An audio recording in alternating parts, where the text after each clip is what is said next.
السلام علیکم ناظرین، امید کرتی ہوں آپ لوگ خیریت سے ہوں گے۔ سب سے پہلے تو میں آپ سے یہ کہنا چاہوں گی کہ اگر آپ نے ہمارے چینل کو سبسکرائب نہیں کیا تو برائے مہربانی ہمارے چینل کو سبسکرائب کر دیں اور ساتھ ساتھ بیل آئکن پر کلک کر دیں تاکہ ہماری ہر آنے والی نیو ویڈیوز آپ کو بار نوٹیفیکیشن میں مل سکے اور آپ کو ہماری ویڈیوز تلاش کرنے کی ضرورت پیش نہ آئے۔ ناظرین، آج کا سوال یہ ہے کہ کیا مستحیضہ عورت سے مباشرت کرنا جائز ہے یا نہیں؟ چلتے ہیں اس سوال کے جواب کی جانب۔ اس سوال کا جواب دینے سے پہلے مستحیضہ کی وضاحت بہت ضروری ہے۔ مستحاضہ وہ عورت ہے جسے حیض کے علاوہ خون جاری رہتا ہے۔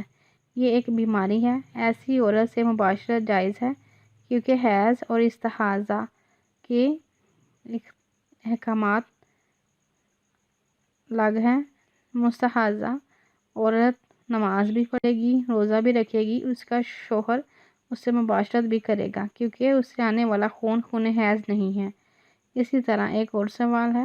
سوال یہ ہے کہ کیا آدمی کے لیے بیوی سے مجامعت کرنے میں اجر و ثواب بھی ہے؟ چلتے ہیں اس سوال کے جواب کی جانب۔ اس سوال کا جواب ہے ہاں، آدمی کے لیے بیوی سے مباشرت کرنے کے لیے اجر و ثواب بھی ہے کیونکہ نبی پاک صلی اللہ علیہ وسلم نے ارشاد فرمایا، تم میں سے کسی کے عضو مخصوص میں بھی صدقہ ہے۔ لوگوں نے کہا، اے اللہ کے رسول، کہ کیا کوئی شہوت پوری کرتا ہے اور اس کے لیے بھی اس میں اجر ہوتا ہے؟ تو آپ صلی اللہ علیہ وسلم نے ارشاد فرمایا، اگر وہ حرام کرنے سے خواہش پوری کرتا تو اسے گناہ کا بوجھ نہیں پڑنا تھا، تو اب وہ حلال طریقے سے خواہش پوری کر رہا ہے تو اسے ثواب کیوں نہ ملے؟ اسی طرح ایک اور سوال ہے۔ سوال یہ ہے کہ آج کل خواتین اپنے چہرے، ہاتھوں اور پیروں کو بلیچ کر لیتی ہیں، جس طرح یہ روئے جلد سے مشابہ رنگ کے ہو جاتے ہیں اور نظر نہیں آتے۔ پوچھنا یہ ہے کہ اس حالت میں نماز پڑھی جا سکتی ہے یا نہیں؟ چلتے ہیں اس سوال کی جواب کی جانب۔ اس سوال کا جواب یہ ہے کہ یہ چیز نماز اور وضو سے مانا نہیں ہے۔ اسی طرح ایک بھائی کا اور سوال آیا۔ بھائی یہ کہتے ہیں کہ میرا ایک دانت اندر سے خالی تھا، صرف ہول باقی تھا اور اسی وجہ سے اکثر خون آتا تھا اور نماز میں بھی یہی شکایت رہتی تھی۔ میں نے اس کے اوپر سٹیل کا خول مسالہ وغیرہ کے ذریعے سے مضبوط لگوا لیا ہے۔ معلوم یہ کرنا ہے کہ ایسی صورت میں جبکہ پانی دانت تک نہیں پہنچتا، کیا غسل اور وضو صحیح ہو جائے گا؟ چلتے ہیں اس سوال کے جواب کی جانب۔ اس سوال کا جواب یہ ہے، اگر وہ اوپر سٹیل والا دانت جمع ہوا ہے تو غسل اور وضو جائز ہے۔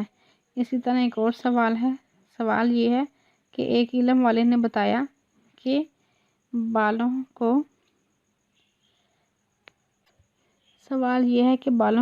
خضاب لگانے والے کا کبھی غسل جنابت نہیں ہوتا، یعنی وہ پاک نہیں ہوتا۔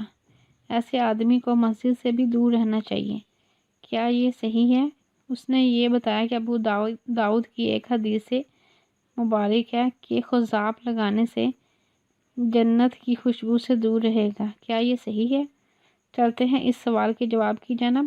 اس سوال کا جواب یہ ہے کہ میرے بھائی، آپ نے جو مسئلہ پوچھا ہے کہ خضاب لگانے والے کا غسل جنابت نہیں ہوتا، تو یہ تو صحیح نہیں۔